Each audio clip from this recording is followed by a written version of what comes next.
Hello? Stop right there. Uh, David? Is that you? It's me. But tell me, Robbie, why did you just say that? Say what? Hello? Exactly. You picked up this plastic device and shouted hello into it. Why? Why not greetings? Or good afternoon? Or ahoy?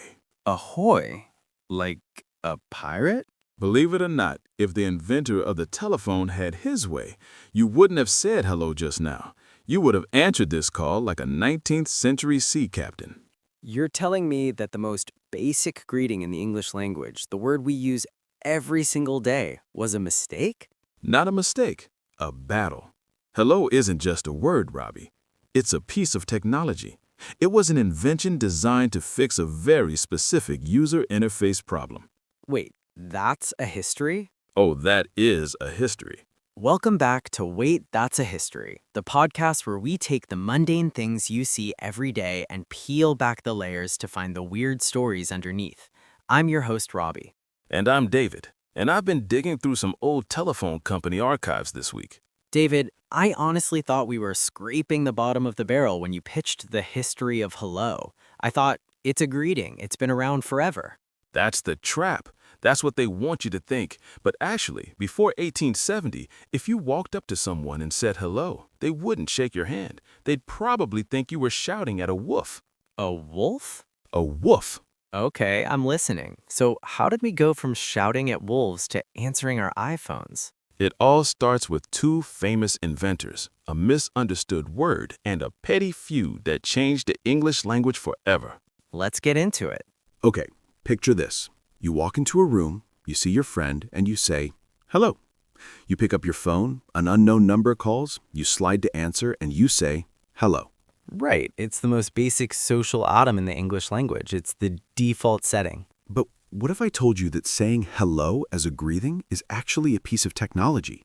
Like, it's not just a word, it's a user interface designed by a specific guy for a specific machine. Wait, that's a history? That is a history.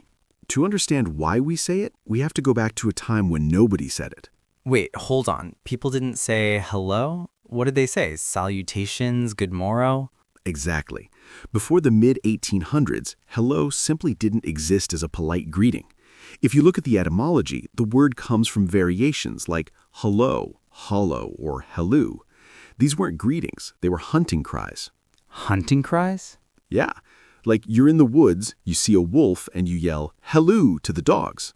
It was a shout to attract attention or express surprise. If you walked up to a gentleman in 1850 and said hello, it would be like walking up to someone today and screaming whoa in their face. So it was rude. It was rough. It was an interjection. Mark Twain even used it in his early writings, but always as a way to express shock, like, hello, what's this? Enter the year 1876. Alexander Graham Bell patents the telephone. The world changes overnight, but there's a problem. The user manual is empty. Exactly. Nobody knew how to use this thing. It's an open line. There were no ringers yet. The connection was just live. So you needed a way to shout down the wire to check if the other person was there. Okay, so Bell invents the phone. Surely he gets to decide the greeting. He tried. Bell was a man of the sea, or at least he loved the nautical vibe. He insisted that the proper way to answer the telephone was ahoy. Ahoy, like a pirate? Specifically, ahoy hoy. That sounds like Mr. Burns from The Simpsons. That is exactly why Mr. Burns says it. The writers knew their history. Bell used ahoy hoy for the rest of his life. If you called him on his deathbed, he would have picked up and said ahoy hoy. So why aren't we all saying ahoy? Because of Bell's nemesis, the Wizard of Menlo Park himself, Thomas Edison.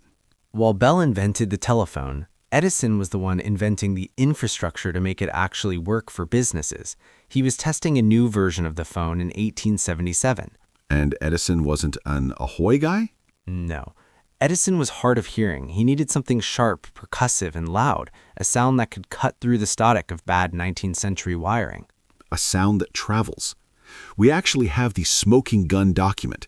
It's a letter Edison wrote on August 15, 1877, to a man named TBA, the president of the Central District and Printing Telegraph Company in Pittsburgh. Okay, lay it on me. What did the letter say?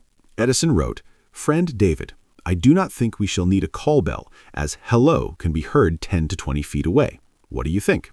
He pitched hello as a feature. It can be heard 10 to 20 feet away. Exactly. Hello wasn't chosen because it was polite. It was chosen because it was loud. It has that hard H, the resonant L, and the open O. It cuts through the crackle of bad 19th century wiring better than ahoy. The telephone exchanges start opening up. And who's stopping them? The operators. Right. Initially, they hired teenage boys. Oh no. Yeah, disastrous. They were rude, they pranked customers, they swore. So the phone companies pivoted to hiring women. They became known as the Hello Girls.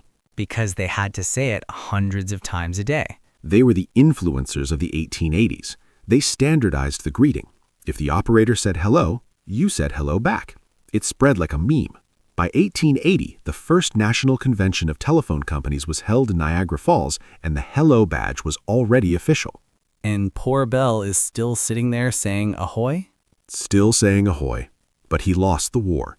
Hello moved from the phone into real life. Within a generation, people started using this telephone word to greet each other on the street. That is wild. We are literally shouting a 150-year-old tech support diagnostic tool at each other every time we meet. We are. And just to wrap this up, other countries solved this problem differently because hello is an English phonetic solution. Italy, they say pronto, ready. Japan, moshi moshi, I am speaking. Spain, often diga, speak or tell me. But we are stuck with Edison's loud shout. So next time you pick up the phone, just remember, you aren't being polite. You're signaling that the line is active. So let me get this straight. We are essentially walking around shouting a 19th century hunting cry at each other, all because Thomas Edison thought Alexander Graham Bell was too quiet? That is the long and short of it. Every time you answer a call, you aren't being polite. You're performing a sound check. You're literally shouting, "Can you hear me now?" in Victorian slang. It's actually kind of tragic for Bell. The man connects the world, but he loses the branding war to Edison. He really did. But you know, Robbie, language evolves. Maybe it's time to bring it back. Maybe we start a movement. I don't know, David. I feel like if I answer the phone with ahoy hoy, people are just going to think I'm doing a bad Mr. Burns impression. Or they'll think you're a man of history, a man of culture. I'll think about it. Well, that's it for this week's deep dive.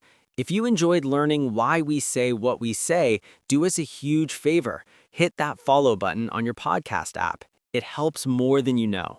And hey, if you want to leave us a review, go ahead and start it with ahoy, so we know you made it to the end of the episode. We read all of them. We'll be back next week with another story about the things you didn't know needed a backstory. I am Robbie. And I am David. Thanks for listening. Bye. Ahoy hoy!